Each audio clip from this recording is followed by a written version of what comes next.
A recent increase in measles cases in the country could mean the disease will lose its elimination status. The CDC says there have been more than 100 cases in the country since January. At the end of March, the New York State Department of Health confirmed a case in Nassau County.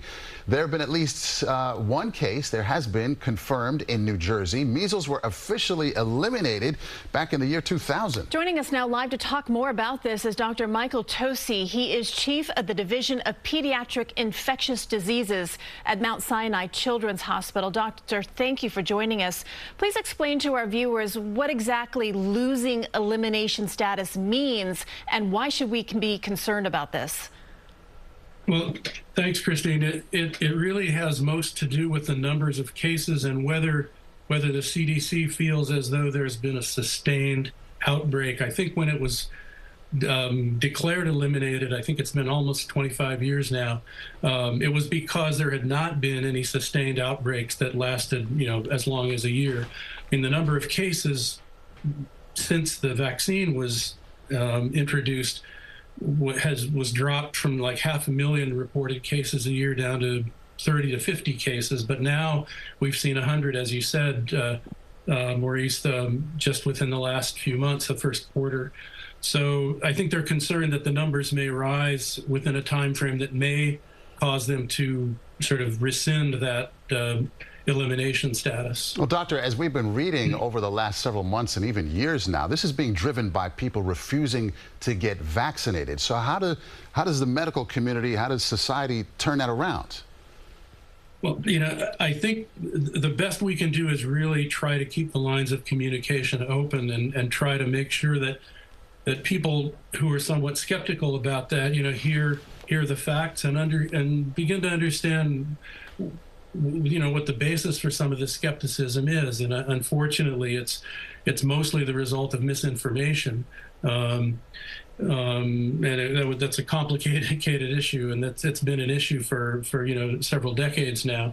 But I think education of the community is probably the single most important thing, and remaining vigilant about making sure that our kids are getting immunized.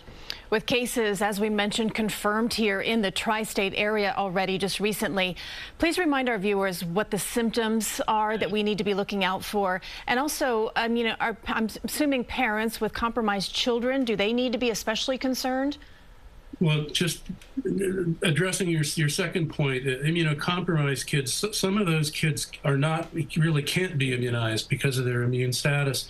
And those are the kids we really want to be sure we protect by making sure that everybody else does get immunized. I'm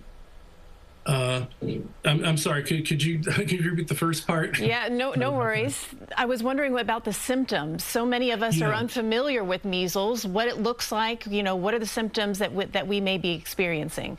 Yeah, it starts usually with some relatively non-specific things like, a runny nose and a cough and red eyes that lasts for, 2 or 3 days before the rash breaks out. And you usually see the rash start to break out, usually along the hairline, behind the ears and the face, and it works its way down the body from there. That's the classic appearance of it.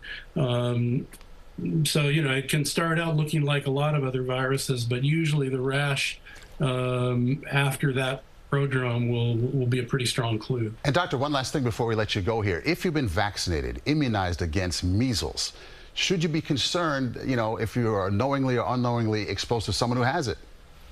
If you've been immunized and immunized appropriately, then you really should be considered immune. I think the risk of acquiring it after an exposure, if you're well immunized, is extremely low.